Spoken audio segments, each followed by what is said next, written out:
কখনো এমন কি কিছু হয়েছে আপনার জীবনে যে আজ কোনো কারণে খুব কষ্ট পেয়েছেন, কিন্তু পরে আপনার মনে হয়েছে আরে ওটা তো আশীর্বাদ ছিল, ভাগ্যিস ওটা হয়েছিল? অথবা আজ কিছু হারিয়েছেন কিন্তু পরবর্তীকালে আপনি সেটা শতগুণে ফিরে পেয়েছেন। আজকে এই নিয়েই একটি গল্প বলবো আপনাদের। ভগবান যা করেন তা মঙ্গলের জন্য। নমস্কার, আমি পুরুষোত্তম। দর্শনে শান্তিতে সকলকে স্বাগতম। অনেক কাল আগে এক দেশে এক রাজা ছিলেন। রাজা বড় খেয়ালি ছিলেন। রাজারা সচরাচর খেয়ালি হয়, এবং রাজার যিনি মন্ত্রী ছিলেন তিনি ছিলেন বিচক্ষণ, দূরদর্শী এবং পণ্ডিত। একদিন হঠাৎ রাজার মনে খেয়াল চাপলো যে আমি নৌকো ভ্রমণে যাব। তো পরদিন ভোর ভোর রাজার ইচ্ছে মতো নৌকো ভ্রমণে যাওয়ার ব্যবস্থা করলেন মন্ত্রী।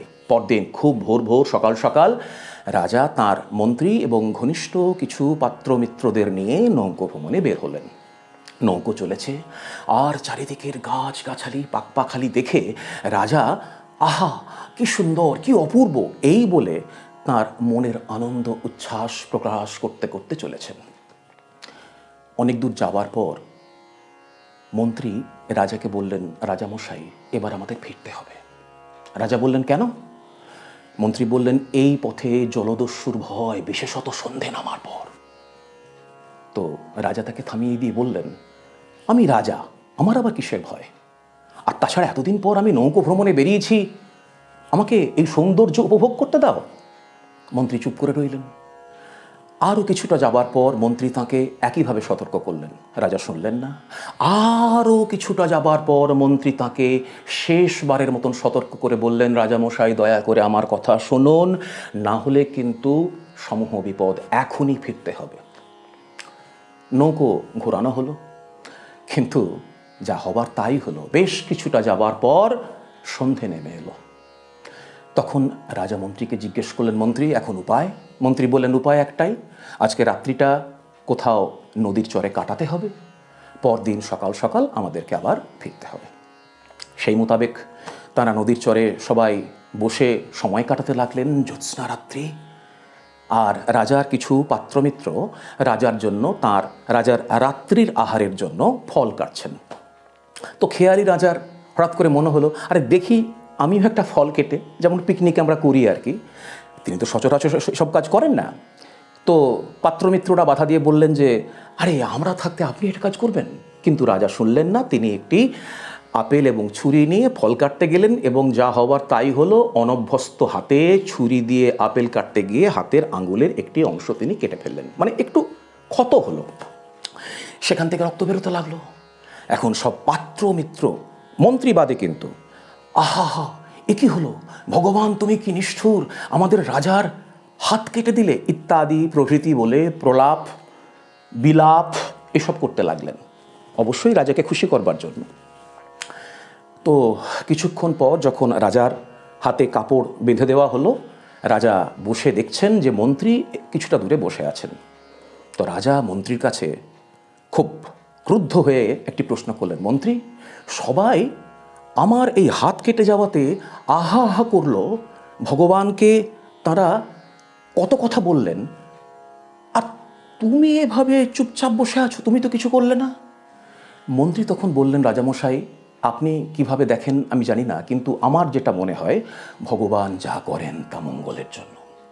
রাজা রেগে গিয়ে বললেন, তোমার এত স্পর্ধা, তুমি এরপরেও বলছো আমার হাত কেটে যাওয়াটা ভগবানের মঙ্গল, ভগবানের এটা কৃপা?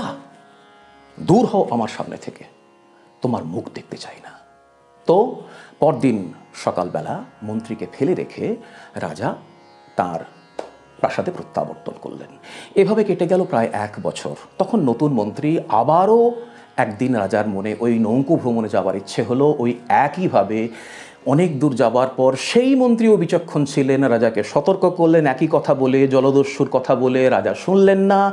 আরও কিছু দূর যাবার পর দ্বিতীয়বার সতর্ক করলেন। তৃতীয়বার যখন তাকে সতর্ক করলেন, তারা ফিরতে গিয়ে আবারও সেই একই ঘটনা, সন্ধে নামলো এবং তারা নদীর চরে রাত্রি কাটতে লাগলেন। কিন্তু সেদিন ঘটেছিল অন্য ঘটনা। রাত্রিবেলা অকস্মাৎ তারা দেখলেন যে একদল ডাকাত তাদেরকে এসে ঘিরে ফেলেছে। বাকি সব যারা ছিল কেউ নিজের মতন করে পালালেন, কিন্তু রাজা পারলেন না। রাজাকে তারা ধরে বেঁধে জঙ্গলের মধ্যে দিয়ে নিয়ে গিয়ে একটি গাছে বাঁধলেন। রাজা থরথর করে কাঁপছে, ঠক ঠক করে কাঁপছে ভয়ে, কাকুতি মিনতি করছে, আমাকে ছেড়ে দাও, আমাকে বাঁচাও। তো ডাকাত সর্দার দেখা গেল ওই কিছুটা দূরে একটি ছোট্ট মন্দির ছিল, তার পূজারী ব্রাহ্মণকে ডেকে বললেন যে, পূজারীজি, এই ব্যক্তিকে নিয়ে এসছি, একে আমরা বলি দেব, আপনি একে একটু বলির উপযোগী করে দিন। আসলে এগুলো আচার আর কি। এখন এর মধ্যে যেন বলির প্রাসঙ্গিকতা ইত্যাদি বিষয় নিয়ে ব্যাপারটাকে গল্পের রসভঙ্গ করবেন না, কেননা গল্পটাকে গল্প হিসাবেই নিন। তো পূজারীজি এলেন, এসে রাজাকে একটি ছোট্ট প্রদীপ নিয়ে তার মুখের দিকে তার সর্বাঙ্গ দেখে মোটামুটি পা থেকে মাথা পর্যন্ত অবলোকন করে পূজারীজি ডাকাত সর্দারকে বললেন, এ বলি হবে না। ডাকাত সর্দার জিজ্ঞেস করলো, কেন বলি হবে না? পূজারী বললেন, আরে ওর হাতে খুঁত আছে, তো খুঁত থাকলে বলি হয় না, এসব আচার আছে আপনারা জানেন। তো তাহলে উপায়? বলে, উপায় আর কি, ফিরে যাও। ফিরে গেলেন তারা বিরক্ত হয়ে। কিছুক্ষণ পর ওই পূজারী ব্রাহ্মণ সেই প্রদীপটি নিজের মুখের দিকে তুলে ধরে রাজাকে জিজ্ঞেস করলেন, এই যে রাজা, চিনতে পারো আমায়? চিনতে পারো? রাজা বুঝতে পারলেন না। অনেক চুল দাড়ি গজিয়েছে। পরক্ষণে আবার যখন দেখলেন ভালো করে, রাজা চিনতে পারলেন যে এই সেই মন্ত্রী। রাজা বললেন, মন্ত্রী, তুমি আমার আজ জীবন বাঁচালে। মন্ত্রী বললেন, না রাজা, আমি জীবন বাঁচাইনি, বাঁচিয়েছে আপনার হাতের ওই ক্ষত। আজকে হাতটা সেদিনে কেটেছিল, আমি বলেছিলাম ভগবান যা করেন তা মঙ্গলের জন্য, আপনি মানতে পারেননি। কিন্তু দেখুন, আজ ওই হাতটা কেটেছিল বলে আপনার গলাটা কাটা থেকে রক্ষা পেল। তো এটাই এই গল্পের মূল প্রতিপাদ্য বিষয়। যখন কোনো বিপর্যয় নামবে, কষ্ট আসবে, ধীর চিত্তে অপেক্ষা করব। নিশ্চিত জানবেন ভগবান যা করেন তা মঙ্গলের জন্য করেন। আমরা চাই আমাদের ইচ্ছে অনুযায়ী সব কিছু হোক, আর ভগবান চান আমাদের মঙ্গল। আজ এই পর্যন্ত। নমস্কার সকলকে, ভালো থাকবেন, ভালো থাকুন সকলে, এই প্রার্থনা। দেখা হচ্ছে পরের ভিডিওতে। নমস্কার।